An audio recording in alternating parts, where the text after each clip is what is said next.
Hold that phone for just a second. You're telling me that this remake is gonna add 4 new songs to LM's repertoire? You guys know what this means, right? It means there's hope. It means Little Mermaid fans everywhere may finally get to hear a canon version of the song they've been begging for years. You know the one. Hit it, boys! Swing this way, we'll dance and we'll it's very easy, come on and just take a chance and shake a bit. Ahem, many ahem. In 2016, Disney announced an upcoming live-action remake for the film that kickstarted their Renaissance period, The Little Mermaid. Over time, during the years that followed, more things were revealed, including casting and director credits, as well as more info about the film's musical score. All of this reached an apex on September 9th, 2022, the first day of the 7th biannual D23 Expo, where a panel was held showcasing the film. This included a live appearance from the leading lady herself, as well as a trailer featuring a small portion of the score, visuals, and the mermaid herself in full costume. So far we know that directing will be handled by Rob Marshall, who's directed musical productions such as Chicago before. 4 brand new songs will be added to the soundtrack, courtesy of songwriters Alan Menken, who wrote the original Little Mermaid score, and Lin-Manuel Miranda, someone I'm sure you've all heard of before. Casting choices will include Jonah Hauer-King as Prince Eric, Melissa McCarthy as Ursula, Javier Bardem as King Triton, Awkwafina as Scuttle, Daveed Diggs as Sebastian, Jacob Tremblay as Flounder, Art Malik as Grimsby, and Halle Bailey as the titular mermaid herself, Ariel. But guess what? From this moment on, I will not be discussing the casting choices any further. They might do a wonderful job, they might do a terrible job. And if I do decide to watch this movie at some point, I will happily give a complete perspective on each of the actors and their full performances. But for this video, I want to talk about something different. I want to ask a hugely important question that nobody else on the internet seems to care about. One thing that I feel is the most important aspect for any movie to be good. What are the story and characters going to be like? While it is true that good acting and performances can bring a lot to any picture, it's the writing, in my opinion, that truly makes a story stand the test of time. The audience needs an interesting narrative to follow, they need an immersive world to get sucked into, the actors need compelling and memorable stuff to say, and emotional scenes to flex their acting muscles. These are the ingredients that truly make a good story good.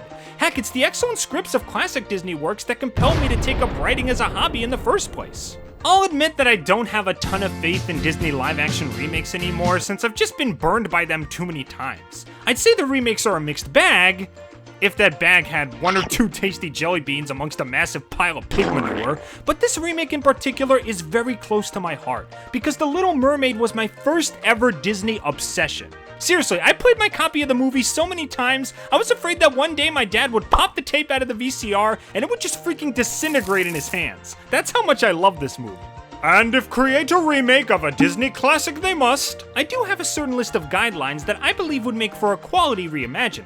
So in this video, I'll be taking a look at the original 1989 animated film and talking about what I think would make the remake at the very least respectable. What should they keep? What could they change if they wanted to? And of course, what should they avoid entirely? All based on data that I've gathered from watching Disney's other remakes. You might think this is a fool's errand since the movie's already wrapped up production at this point, but let's face it. Even if I made this in 2016 when it was first announced, Disney was never going to take writing advice from some random dork on the internet. This is basically just a personal wish list of things that I feel would make the remake unique, but not insulting. If you've got some things that you'd like to see in the remake, if you're even gonna watch it, feel free to leave a comment below. But for now, let's journey to the bottom of the ocean and see what would help me in this film get along swimmingly. Cannonball!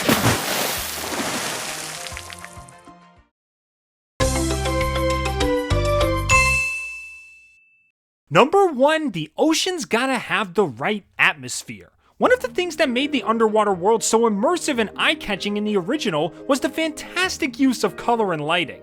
Bright explosions of radiant hues during the happy and exciting moments, and more muted, cool, calming colors during the emotional and sad moments. The mood of a scene is extremely important to any story, and in my eyes, they handle this kind of thing brilliantly in the animated version.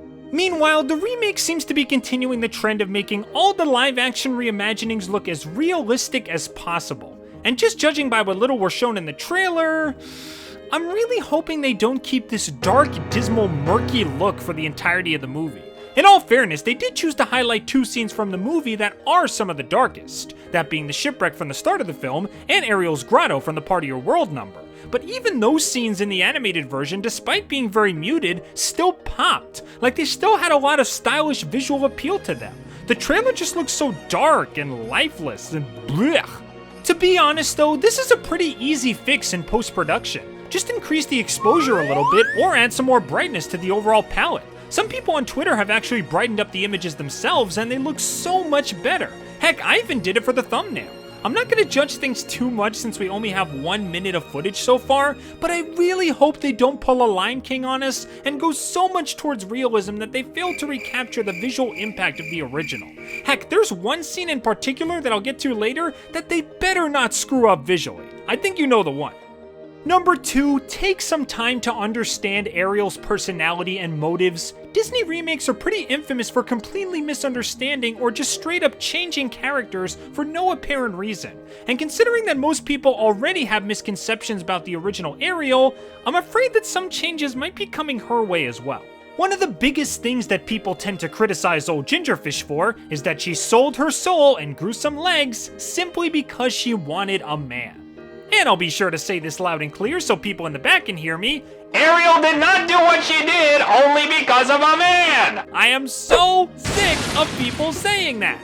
Ariel's natural curiosity and longing for the surface world has been at the forefront of her character since the beginning of the movie. The way she eyes every human artifact she comes across, and takes fascination in the strange things she collects, which is freaking adorable, might I add, is what she's all about. Heck, based on the way she's characterized before the ship scene, I would argue that she was just on the verge of leaving anyway, and would have gone of her own accord at some point, even if Eric never entered the picture. It was already shown that she was constantly put down and criticized for doing even the smallest things that interested her, living under the roof of this old saltwater and not being able to follow her dreams. And a person in that situation can only take so much before they get the desire to fly the coop. The only thing that her teenage hormones and Triton's little outbursts did was speedrun the process, basically being the final straw that showed her the beautiful things she could have and the miserable life she already has in the most direct way possible, putting her at complete and utter rock bottom basically. In fact, when she finally does get her legs, she doesn't fawn over Eric and do nothing but be his arm candy like someone who only did this for a man would have done. She's way more interested in the goings-on of the world around her. She's a wide-eyed explorer type who takes the reins, literally in some cases, during their little outings so she can discover as much as possible. Heck, most of the time, Eric's just kind of along for the ride. If anything, he's her accessory. Labeling her as just a love-struck girl after some tale is completely misunderstanding the kind of person Ariel was meant to be. Also, I don't want to hear a single peep about this Ariel was just a damsel in distress garbage. My girl outswam and outwitted a shark, throwing furniture in its way to halt its progress, fried the poopsies during the climax, and saved Eric's life when his ship went under. She is plenty capable and smart in many situations.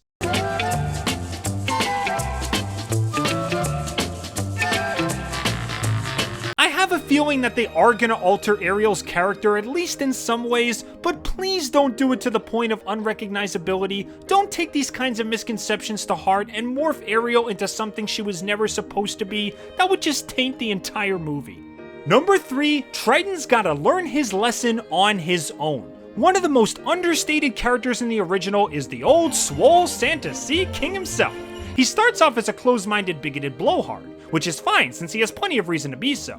Humans have slaughtered and scarfed down his people for years, and he's never had the opportunity to view them in a civilized or friendly way. They only ever show up to his domain in fishing boats after all, and despite being brash, his motives the whole time were just to protect his daughters, and he even shows signs of regretting his harsh actions at points as well. But after being shown evidence that contradicts his beliefs, and being forced to face consequences for his well-meaning but impulsive actions, probably spending 3 sleepless nights wondering where his youngest daughter is, he eventually comes around and gives Ariel what she truly wants. He not only sees that his daughter would be happy with this human, happier than she's ever been, but he also gets front row seats to a display which proves that humans aren't as one-dimensionally evil as he first perceived, as he was right there when Eric heroically steered a ship straight into the largest threat that his domain has ever faced, not only saving his daughter and himself, but also his entire people. You can even make the argument that Ariel learned a lesson as well. She doesn't swim up to Eric and give a tearful, heartfelt goodbye while leaning on him like the start of the movie. She just kind of sits there on her little rock, calmly accepting the inevitable truth that the two of them just can't be together. I always saw this little moment of her on the rocks as a very subtle, unspoken goodbye, and I think Triton sees it that way too. Honestly, this guy is just as much of a protagonist as Ariel is, going through loss, an arc, and an eventual realization. Now you're probably thinking, well yeah, no duh, of course they're gonna keep that stuff. But like I said with Ariel, Disney remakes really love to mess around with perfectly good characters for no good reason. So I'm praying that they don't make Triton one-dimensional or something. Like imagine if he doesn't grow at all and just stays bigoted throughout the whole film, and a character has to give a big triumphant speech to talk him into giving Ariel her legs. Make him do it of his own accord, give the character a satisfying ending like the original. You might think that all of this sounds ridiculous, but I've seen similar cases before, so I just don't want to see history repeat itself. Give old Daddy Dearest of the Deep his dues, cause he deserves them. Number 4, leave Sebastian alone. This guy is my favorite character in the movie and he is perfect. Not only is he drop dead hilarious, but he's smart, quick thinking, and a master of setting the mood. Plus he has one of the cutest arcs in the movie, going from mandatory government-appointed chaperone to a straight-up crawd dad to Ariel, starting off following her begrudgingly and then caring about her and supporting her willingly. I love these two together, they're so freaking cute. There are a lot of instances of important side characters often getting shoved aside for no reason in the remakes, happening as recently as Jiminy Cricket in Pinocchio, and that better not happen to Seabaps. I don't want a single line of his changed, I don't want a single inflection altered, I don't want to see him be demoted to comic relief and nothing else, I want him just the way he is, end of story. Okay, you don't have to go that far, but please keep him as similar as possible, he's the frickin' best. Also, a tribute to Samuel E. Wright in the credits would be appreciated as well. Number 5, Flounder can be cowardly, but don't make him useless. Kinda springboarding off the previous point where some side characters get the shaft in remakes. Out of all the characters in Little Mermaid, Flounder definitely feels like the most disposable.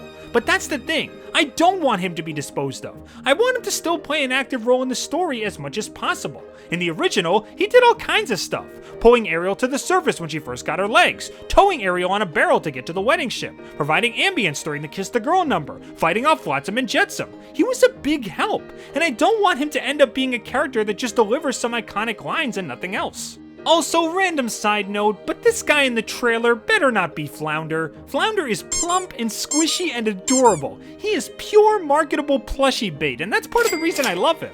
This is just one of those nameless silverfish from the climax of Finding Nemo. If this is actually supposed to be the Flounder, then I'm gonna be upset. Number 6, Ursula needs to retain the 3 us's. Much like one of her potions, there are 3 ingredients that go into making one of Disney's most enjoyable baddies, which I call the 3 us's. Devious, furious, and fabulous! This woman has gotta be a cunning, manipulative puppet master who wraps ignorant souls around her finger and can come up with plan Bs at a moment's notice. We gotta feel that she's smart, that she's got everything under control at all times, and then when she doesn't, she's able to get right back behind the wheel almost immediately. Second of all, we gotta be scared of this woman. When she gets angry and vows vengeance, we gotta be terrified for our heroes. We gotta get chills down our spine when we see her grow to kaiju size in the finale. We gotta feel all her fury through the voice acting and the visuals. And more than anything, this woman's gotta believe that she is all that and an order of fish and chips. She's gotta have a seductive raspy voice. She's gotta gracefully swim around her lair like the whole world is her fainting couch. She's gotta shake all the assets she's got. Make that PG rating wish it was never born. For real though, Ursula is freaking amazing and they better make her just as much of a riot, a threat, and a fireball as she was in the original. Also, body language. That line has got to be in the movie too. Number 7, Under the Sea has gotta be amazing. This is my number 1 demand. Under the Sea is one of the best songs in Disney's catalog. A veritable explosion of colors and sounds, with tons of instruments giving it their all, unforgettable lyrics, Sebastian's energy and excitement while singing being so infectious it might as well be its own pandemic. I freaking adore this number. But the fact that they're gonna redo it makes me so nervous. The remakes have screwed up so many wonderful musical numbers already, and I don't want this one to be next. So I'm just gonna say this right now, they better pull out all the stops for this number when it happens. Don't make it half-heartedly like with Prince Ali, not quarter-heartedly like with Funny Girl, and not 16th-heartedly like with I Can't Wait to Be King. This song requires full heart. You've got money and budget aplenty. You've got tools and resources galore. Do this masterpiece justice. If you screw it up, you know what Daphne say? I tell you what Daphne say. He's gonna do a 9-hour rant, that's what Daphne say.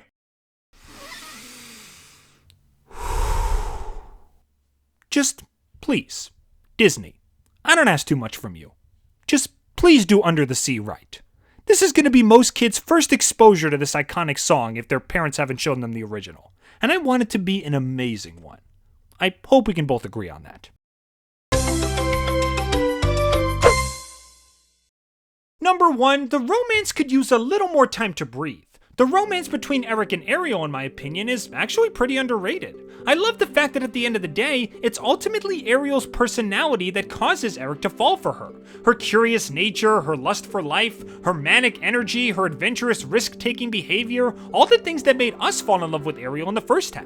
I love how Ursula spits out all this misogynistic schlock about how men don't care for women who talk, and you should use your looks and your pretty face to win them over. But in the end, the complete and total opposite ends up happening, which is a clever and fun subversion that people who judge this movie seem to overlook.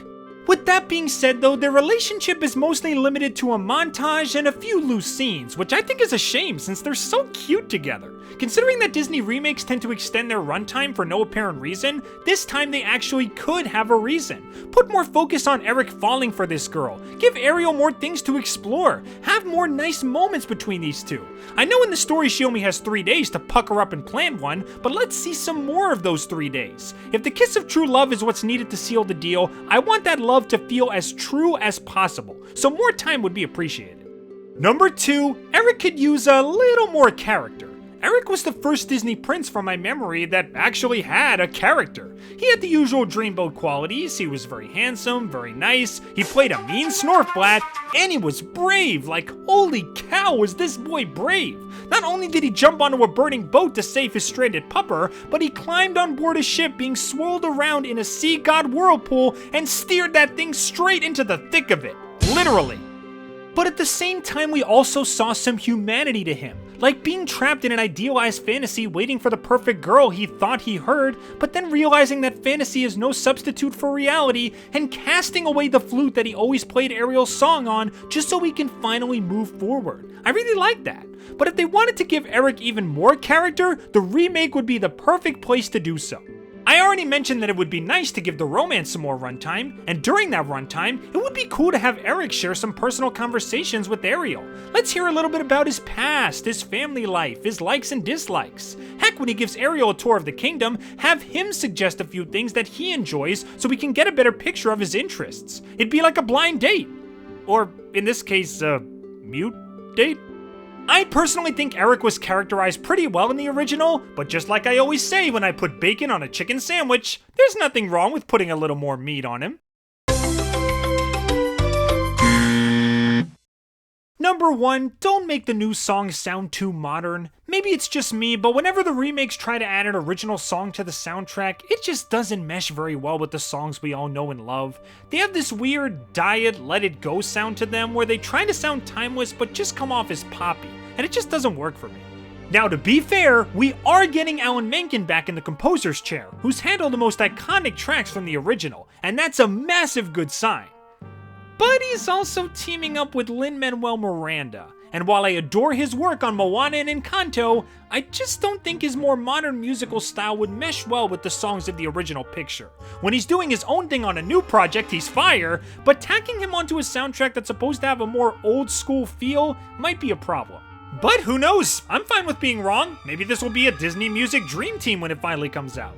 My only real request is that you please don't make Sebastian rap. We don't need this distinguished classical composer crab dropping bars like Eminem. We Weehawken, that's quite the name. An indigenous word for the Palisades, or kinda like that. It's complicated, and by that I mean appropriated. Number 2, don't have Ariel do all the work. In the original movie, everyone got to do something awesome. From formulating plans, to performing daring rescues, to thwarting evil. Heck, even Scuttle, the dumbest character in the movie, gets to do stuff. Being the one who discovers Vanessa's true identity, and rounding up his Kiss the Girl troops to stall the wedding. However, I get the feeling that the remake might have Ariel do everything of major significance to the plot, just to overcompensate for her being a damsel in the original. Even though we've already established that she wasn't.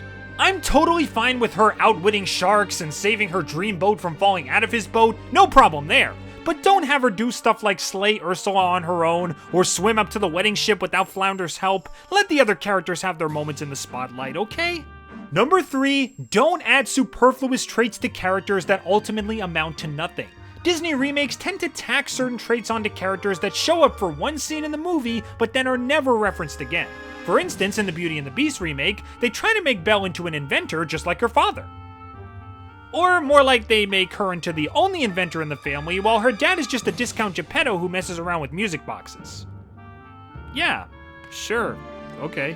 But after we see her invent a washing machine, which I will admit is pretty cool, I don't recall her doing anything inventor-like for the entire rest of the movie. This isn't a Violet Baudelaire situation where she's always coming up with cool gadgets to solve problems. This is the only scene where this trait of hers is shown off. So what was the point? It'd be like if we get a scene where Ariel is some kind of scientist or something, but then she never uses it outside of one scene.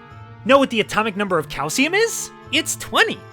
Number 4, don't shoehorn in any cringy pop culture or Disney property references. I get that this point is kinda context sensitive since there are some places where it's not terrible per se. Like the Aladdin genie pulling from pop culture is totally fine since that's just what he does. But when you look at something like Pinocchio with the Disney property cuckoo clocks and the Chris Pine line, try to stay away from that. Like, I can just imagine during the Part of Your World song, we see Ariel's grotto has toys and knickknacks from Disney films, which would just make no sense at all.